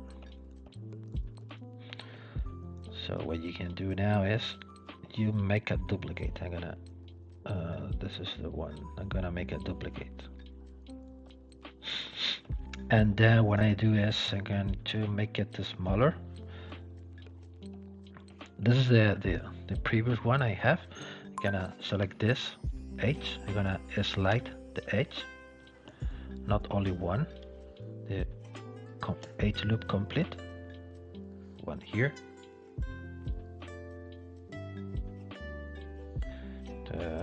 And another one here.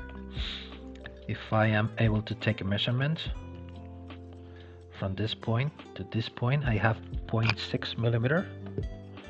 From this point to this point, I have 0.6 millimeter. So it's good. The thickness and the space available I have here between both, I have 1.7 millimeter here. So what I do is select only this, delete hidden. And now with the C modeler again, QMS, polygroup all, make an extrusion, and now I can use this as a negative mesh. This is a negative. I can pull this back and I can control how deep I can go with the channel, how big I need to create the walls for the channel. That's the reason why I always prefer to work with live booleans instead of be pulling or pushing the polygons using the QMesh or the extrude option of the C modeler, because during the process maybe it's necessary to change some of the measurements, and I found it's a more flexible way of working with different subtools with different layers to play with them in the case that you need to change a measurement or something. Of course, what you can do now, you can get into the dynamic subdivision, and now just start making things cleaner. You can apply a beveling here on the border. You can apply here a bevel, bevel, bevel 1, bevel 2, increase polygroups there, and then you will get here more something like this. The same thing on the back. So I created this, not this one, maybe this one, to create this on the back. If you want to know which is the thickness of the metal in the middle, you can go here, you flip it, you flip the mesh, and now you can take the measurement from this point to this point. Now we are having a 0.8 millimeter thickness in the middle, so it works for casting and for printing. So flip it again, like Boolean, and you know that. But if you want to change the measurement, you can, for example, select this is the ring is making this abstraction on the back. Pull it to the right in this case, or to the back, and now you are getting more thickness here. Again, that's the reason why I play with different subtools instead of modifying the mesh itself with the C modeler, because the process is going to be necessary to checking all the measurements, and I'm sure that at any point you need to change things or fit things or modify them. So this is the way I have. Okay, let's see, there are more messages here. How do I export the image for this rendering? Yeah, let's come back to the render. Where it is? Nope.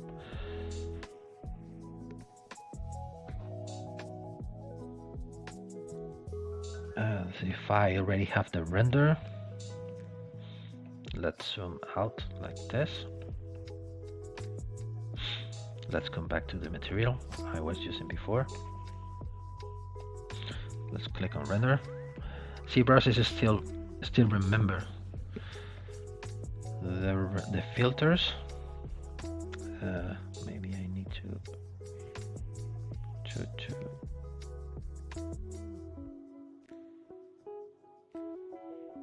play with this. Okay, once we are happy with the render, the only thing that you need to know, you can go to two places. If you go to the render tab, you can go to render passes, and here you can export the composition here. You can export the image with a flat black color on the background. You can export the Bpr, the depth. This is the alpha or the depth information from your canvas. You can export the shadows. You can compose the shadows in Photoshop if you want, and you can export the mask of the composition to Photoshop to start playing with to start separating the background from the front, from the model. So you can click here, and you will save here. You can save it with a JPEG format or PSD or whatever you want. You can use this, and most of the time the method that I use is going to document, cancel, going to document and clicking on export. Clicking on export, ZBrush will export the information of the document. In this case, it's the render itself. The same process. Then you can select the JPEG here, JPEG or PSD or PNG or BMP or TIFF format. Here with the document, you will export the same information than you are grabbing from here. You're gonna export, so you can send it to Photoshop and start playing with the layers inside of Photoshop. I was wondering how you created the channel of the yours on the back. What you are talking about this channel on the back? Created the channel on the yours. They were created with this. Let's come back again to hide this, and let's open this. open this. Let's, for example, hide this and hide this and hide this. I'm gonna insert a cube. Insert cube. Let's make it smaller. Let's put it on top. What you can do is taper, change the shape like this.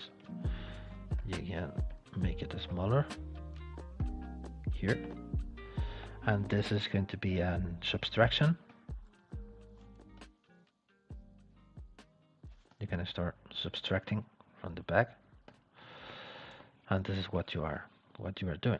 So once you have this, the opening on the back, you call them ajours, or this is there are many ways to call this, I think so. And now to make the arrayment, you need to go to array mask, go to rotate instead of offset, and start rotating. You can see here, you start rotating from the center of the object itself, but you want to start rotating from the center of the 3D space. So to do this, you need to lock the position. So you are telling to ZBrush that you still want to keep this mesh when it is, and reset the pivot point. So now when you are making this, when on the right axis, I think we were working on the C axis, you are going to be able to start rotating and start making duplication. Of course, this is going to be 360 degrees. And now start repeating. We said before it was 40, or depending on how many stones they are able to. And the best thing about this is that you can start modifying one, and you will modify everything at a time. So once you are, this is the best thing about playing with arrayments, because when you are changing one, for example, if you decide to add a stronger tapering to the mesh, and bigger, longer, like this. This is too big. You can see here. You can, maybe this is too big. Maybe we can separate them. Make it like this. And you can start playing with one, and you will repeat the operation to the other instances of the same mesh. That's the reason why this is a very helpful for make or work with arrayments like this. Ajours are 3 holes behind the stone setting to let the light through and keep the stone clean. In French, it means holes or pits. Yeah, but the ajours is applique ajour. Yeah, the ajour is the opening in the back. There are many ways to do it, depending on you're making round holes or square holes or hexagonal or heptagonals. Yeah. Ajour in French. Yeah, it's a French word. I love to do it. And this is the channel. The channel is this subtool. Where it is? This one. No, not this one. It's this one. If I turn on my transparency, here you can see here we are working with 3 different meshes. We are working with this is the mesh number 1. This is the ring itself, the number 2. This is the channel ring, which is cutting the internal space, the back space, and this is the 4 is the openings or the jewel holes. So this is negative, the number 3 is negative, number 4 is negative, the number 1 is positive, and the number 2 is the positive mesh. You can see here, this is positive, negative, negative, and negative.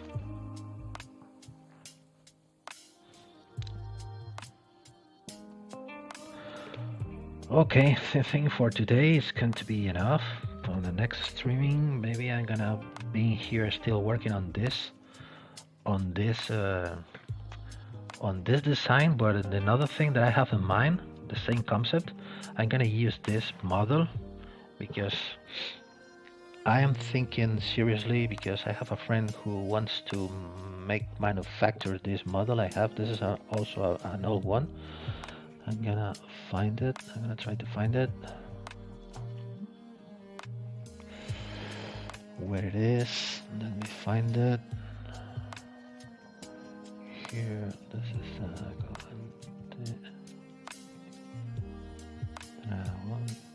it's a dragon.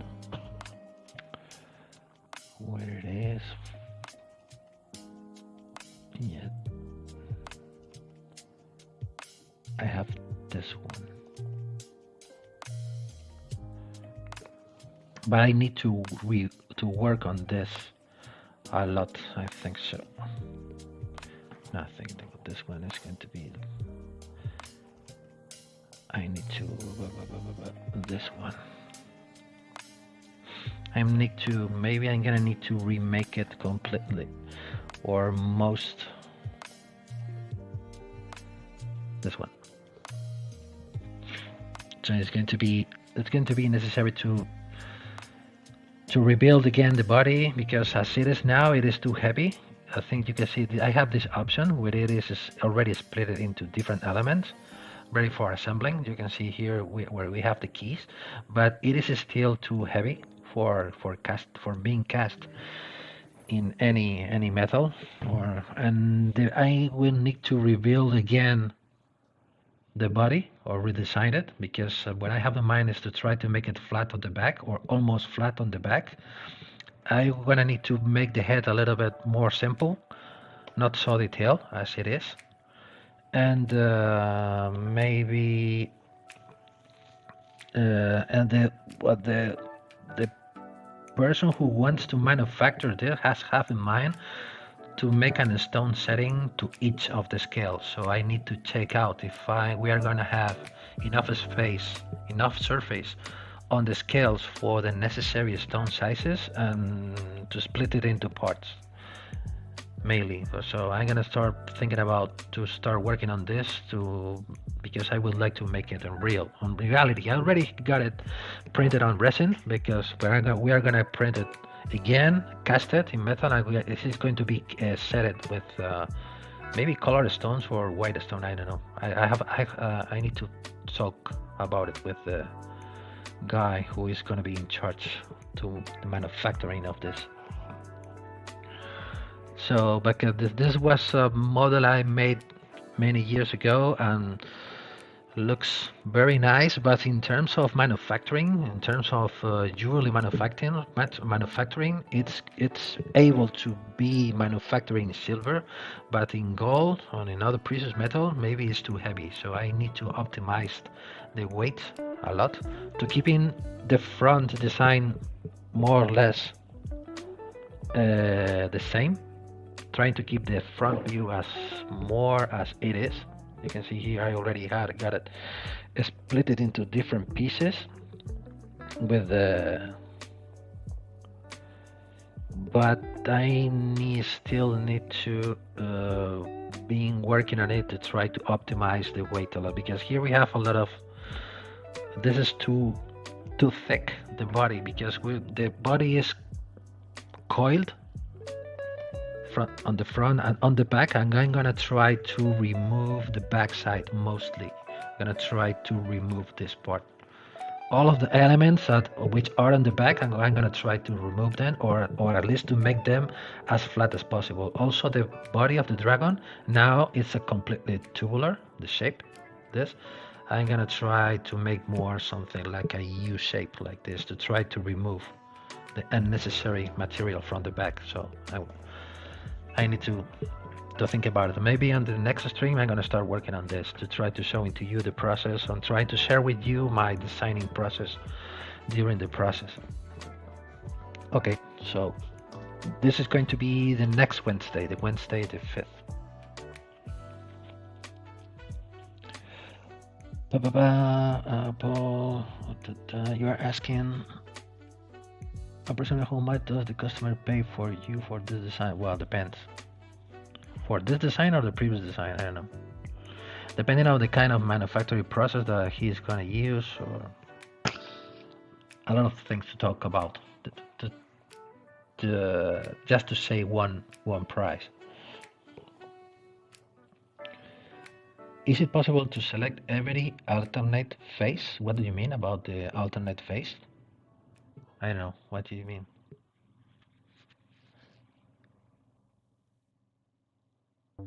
Yeah, but as yes, I'm agree, Greg. But as it is now, it is not possible to hollow. You can see here I already made it. This kind of deformation of the back to try to make it lighter. But it is not possible to hollow too much because I think it's going to be more interesting to try to remove the part of the body that it's behind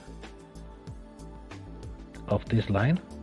Maybe if we put a line here, maybe everything that it's behind of the line, I'm gonna try to squeeze it or try to make it more flat, or I don't know, maybe I will need to think about it, because this is going to work as a pendant, so the back side is going to be important, but not so important as the front view. But I'm gonna try to optimize the back part as much as I can to save as much weight as possible.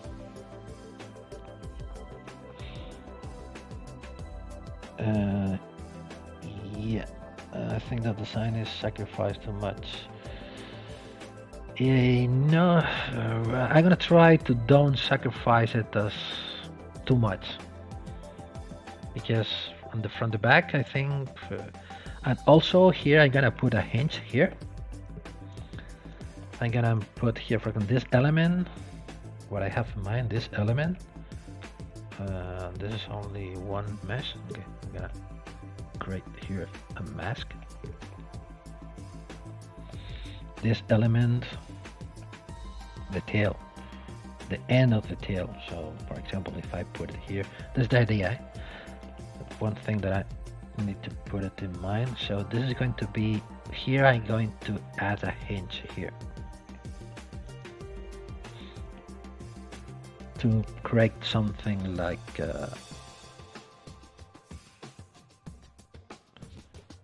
what's in on the back here with a hinge like this, where you can, the tail is going to be able to be a mobile element of the design.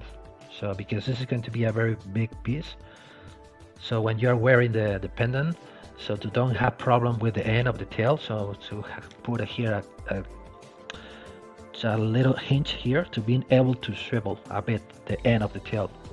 So that's another idea that I have in mind to try to optimize the detail, the design itself. So I'm gonna work on it. Of course, the head thing should be simplified a bit, because here, for example, here we have a lot of picks, a lot of this kind of, we have 1, 2, 3, 4, 5, 6, 7, 8, 9, 10. Maybe it has less, more simplified, not so many, with less tiny details, less teeth, bigger ears, or a thicker mustache, or whatever you call this. So a lot of things to improve and to develop. I think it's going to be fun to share with you the process. Okay, so you'll have to take a...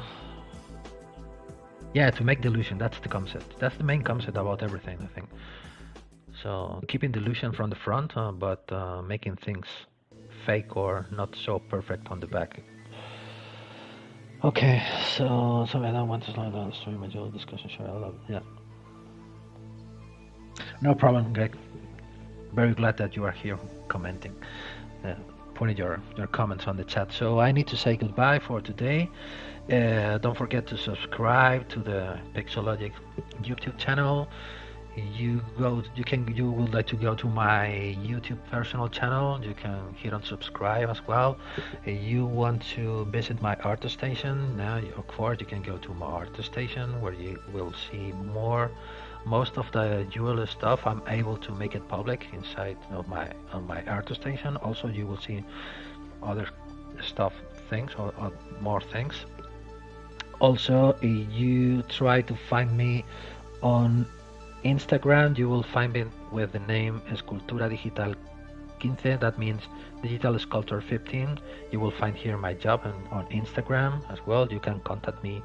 You can reach me through Instagram if you want, and don't forget to like and subscribe the Pixologic website, YouTube videos, and we'll see you here next Wednesday. Next Wednesday will be the 15th, and maybe I will be here working on this guy to start developing for manufacturing in the future, near future. I hope so.